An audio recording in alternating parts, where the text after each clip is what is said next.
everyone, it's Amy from Lollipolish Baby 90 and welcome to today's video. So first of all, we have two miscellaneous items. We have toothpaste and deodorant. So this is the Shein non-stop deodorant. I like it, it's one of my brands of preference, so would repurchase. Then I have the Sensodyne Nourish, which I was actually sent through Influencer a really long time. It just took me a long time to get through to using it. It was nice, it's built for sensitive teeth and for healthy gums. It wasn't super minty compared to other toothpaste that I normally use, but again, it was nice, I would use it again. Let's do hair care. So I have one shampoo. This is the Aussie Colourmate Moist in the massive bottles.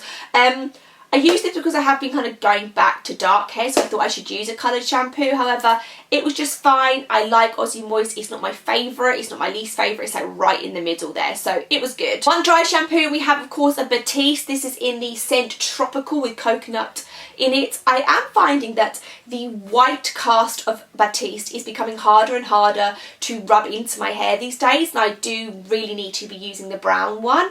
For a long time I used the brown one because it was my preference because my hair is brown, and then over time I just went back to using the ones that are drying white. However, the white is really hard to rub in, so I may need to go back to using a brown one. I have the Sol de Janeiro Milky Leave-In Conditioner. Now I got this as part of a hair care set where I had one of each of their hair range. Sol de Janeiro smells incredible. Whatever you get from that range, hair care, body care, everything, it smells phenomenal. That's the first point.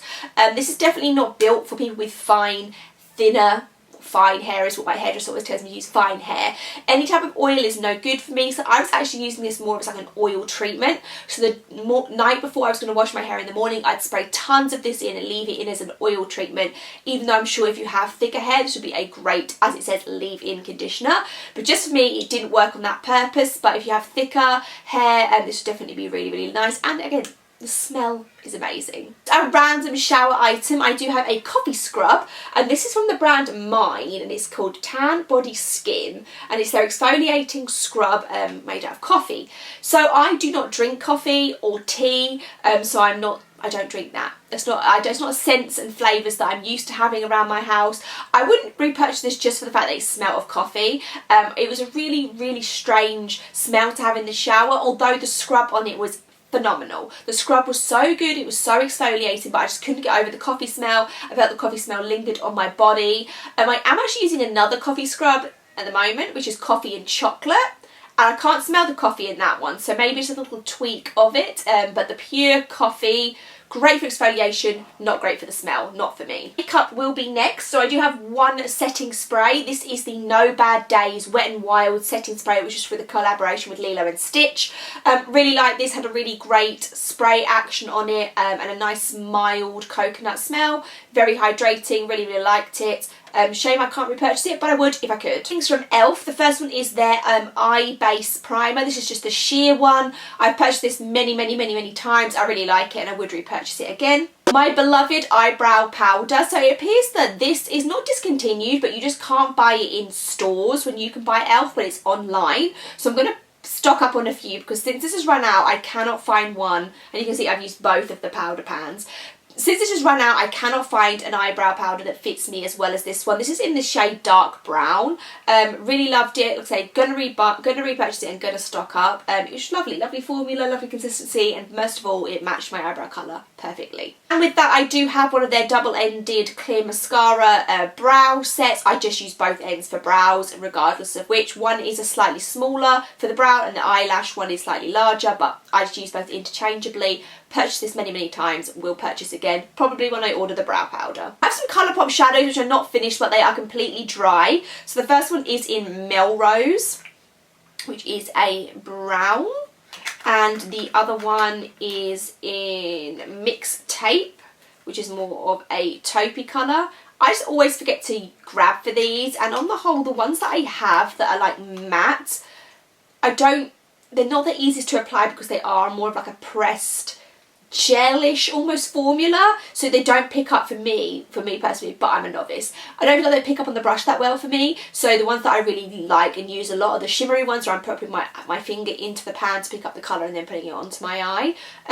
Yeah, I don't have a lot of single shadows. I went through them the other day and these two were gone. I have two mascaras. The first one is the Light Camera Lashes from Tarte. I've used this many times. This is obviously just a mini one. Would repurchase again. It's a great one. And a brand new one for me is the Milk Rise Mascara. This is what it looks like. Again, it is a mini. I really like the brush applicator on this. It had quite a nice curve to it, so when you're applying it, the mascara, obviously you can build with the curve of the brush as well. I would be tempted to repurchase it. Again, mascara is something that I just have so many of. I never see myself getting towards the end of them, but if I ever run out, I would consider both of those as repurchases. Two items that are not finished but are gone. The first one is the Master Smoke eyeliner, pencil eyeliner from Maybelline, and this used to be my thing. I don't know why or how I still had this living in my makeup bag, because I haven't used it in several years, but as you can see, there's not much of the pencil left. I really did truly love that item so much. I've just moved more towards it's not even gel liners, is it gel liners? Not creamy eyeliners, not so much pencils anymore, so that's why I haven't used that. And then I do have the Rimmel BB cream. This is in the shade Very Light. This was too light for me, which is saying something, because I do really need pale shades, but that's the reason why I never used it, because it was always too pale.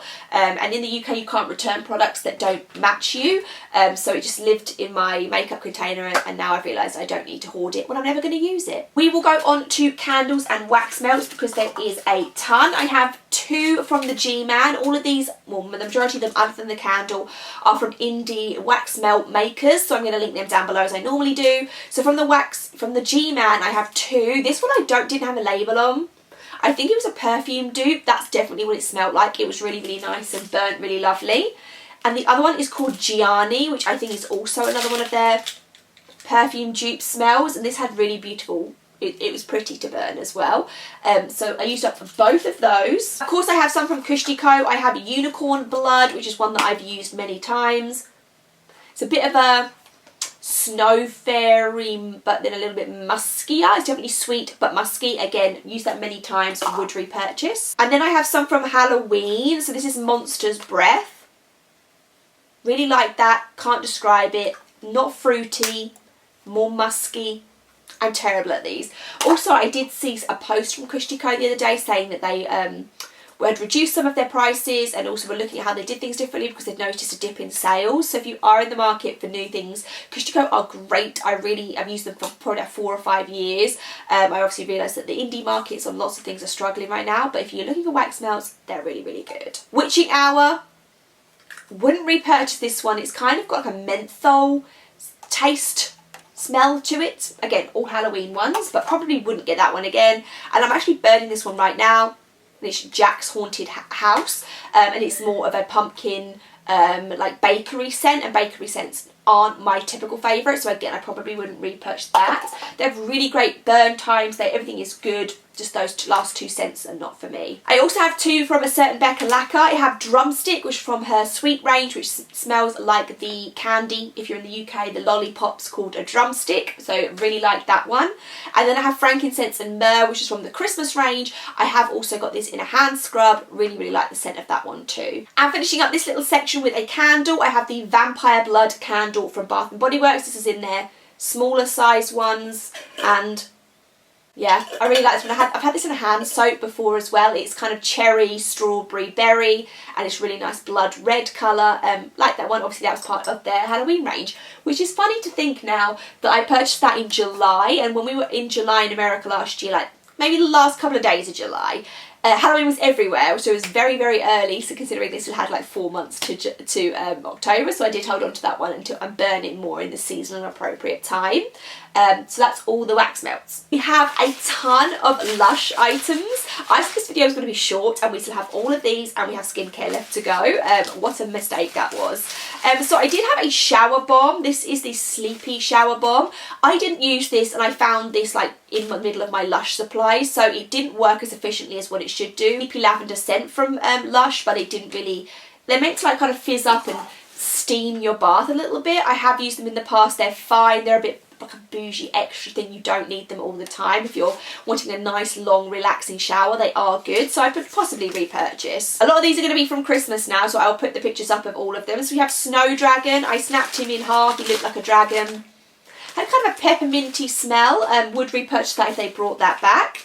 The Snowman Finger Puppet Bubble Bar. I literally bought these all for the people that I work with at work. They were like the smallish bath bomb they did this year. It was like £2.50 or £2.99, and I picked one up for myself. It looks like a little snowman, but the scent wasn't super overpowering and it didn't really have a lot of colour show, so I probably wouldn't get that one again. The Worry Monster Bubble Bar was a beautiful purple bubble bar with kind of a wax. You remember they used to do like bath oils in the tops of them, so like the eye was a bath oil and the rest of it was a bubble bar. My daughter actually picked this up because it was super cute, little furry looking bath bomb, which is nice and purple, had a lovely fruity scent, would repurchase. The Sunnyside Bubble Bar is one that looks kind of like a raindrop, even though it's kind of the colours of sunshine. Maybe it's meant to be a ray of sun.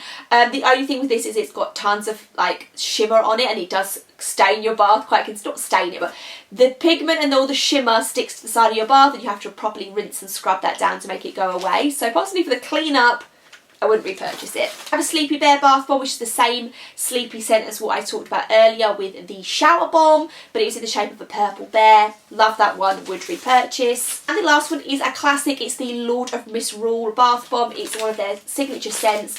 I really, really love it. It comes out in Halloween. I've got a bubble bar that I'm using at the moment that is that scent.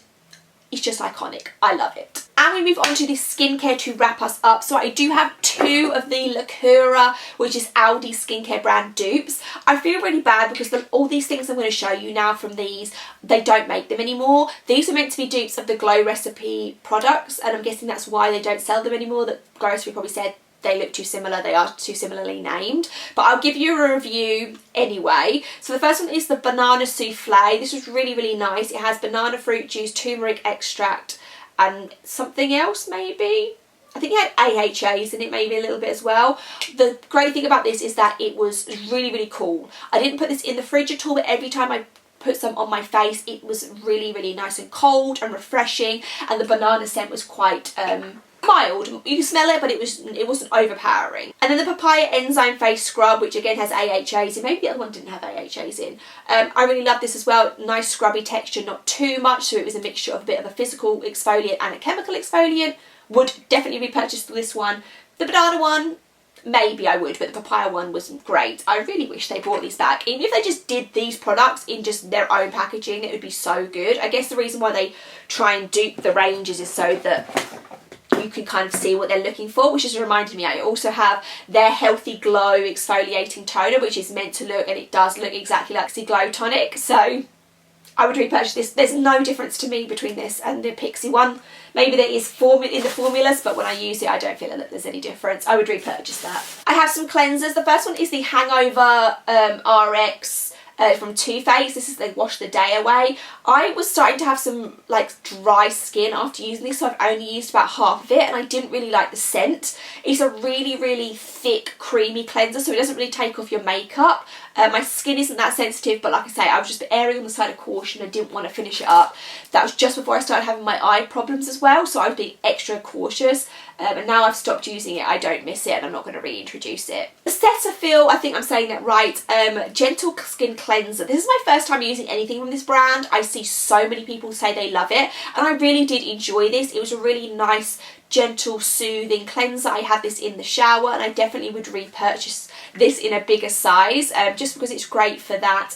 I also have some products sometimes where I like them just because I know that they're not going to give me too much. So if I use maybe like an oil-based cleanser, this would definitely be great as a second cleanse, or if I had a face mask on and I wanted something gentle to kind of remove the rest of the face mask, I would use that. So I'm very, very interested. I have an SPF. This is the Garnier Ombre Soleil Anti-Age 50. This is the second time I've used it. I'm using a different SPS this time, just to try something different, but this is really great. You can get it from the drugstore. You can apply makeup over it. It's a good makeup base. I really like that. A few toners. We have the Boscia Saki Treatment Water. So this is kind of in a pump spray, but it is essentially just a toner. I would just pump a few of this into my hands and then splash it onto my face. It's kind of fine. It is what it is. I don't think there's much goodness in it. It's a gentle toner, and again I found my toners are kind of similar with cleansers, are going into two categories. Like one that I'm going to talk about next, where there's got lots of active ingredients in it, is going to really kind of do stuff to your skin, and then you have the ones that are kind of just gentle and there just to kind of refresh. I wouldn't repurchase it just because it was just fine, nothing magical, but I enjoyed using it. Whereas the Glow Recipe, an actual Glow Recipe one, this is their Watermelon Glow PHA and BHA Pore Refining Toner. I felt I used this really quick, probably because it's a teeny tiny sample, but this definitely gave me, I felt like I'd used something after I put it on. I got those PHAs and BHAs in it. That all being said, do I think I need this in my life forever? Probably not. I have a hydrating priming mist, which primer in their Harmony scent, which is peach and pink guava. I've tried many of these in the past. I really like them. They have the same spray as the MAC Fix Plus, and that's what I guess they're trying to emulate. So it's strange how some brands get away with it and other brands don't. I would repurchase that though, and I've tried a few of the scents. They're all pretty good. I was getting dead feet, so I've had to sit on the floor. The last three products, one is the Panda Hydrogel Eye Patches in this scent Rose. I'm guessing this is some sort of Korean skincare. Problem with these patches is they did not stick under my eyes at all. I used about 3 or 4 sets and they just slid. There was nothing I could do. I put them under my eyes and they just slid down my face and literally off. I tried dripping them off. It all became too much effort for something that I don't use that often, so I'm going to pass on those and would not repurchase. Didn't even use them up. One of my favourite moisturisers is the Drink Up Intensive from Origins. It's super thick overnight hydrating mask. It's got a little bit of avocado scent in there. It smells glorious. I recommend this to everybody. It's great if you have dry skin, if you don't have dry skin. I love it, I'm obsessed, and I will repurchase. And the last thing I thought was skincare, but it's actually kind of body skincare, and this is the First Aid Beauty Bump Eraser Body Scrub with AHAs in this. It's really scrubby, so it does say safe for sensitive skin. I feel like if you have really sensitive skin, this might still be too much. It comes out really thick. I don't know if it says what the actual particles in there are. I don't know what the actual scrubby particles are. It says to use it once or twice a week if tolerated, and a try first of all. Obviously there's got its AHAs in this, you need to put sun care on afterwards. I loved this. I really love, as you may know, super scrubby scrubs, but if you have sensitive skin, I don't think that this will work for you. I would repurchase this. I need to see how much it is, because I have some that I really like as well, but this was a good one. I'm glad I tried it. So as always with these videos, they ended up being super long, even though I was doubtful when I started this whether I would have enough products to do a video. The big box is shut for another few months. Thank you so much for watching. Let me know what some of your favourites are, what your recommendations are in the comments, and I will see you soon. Bye.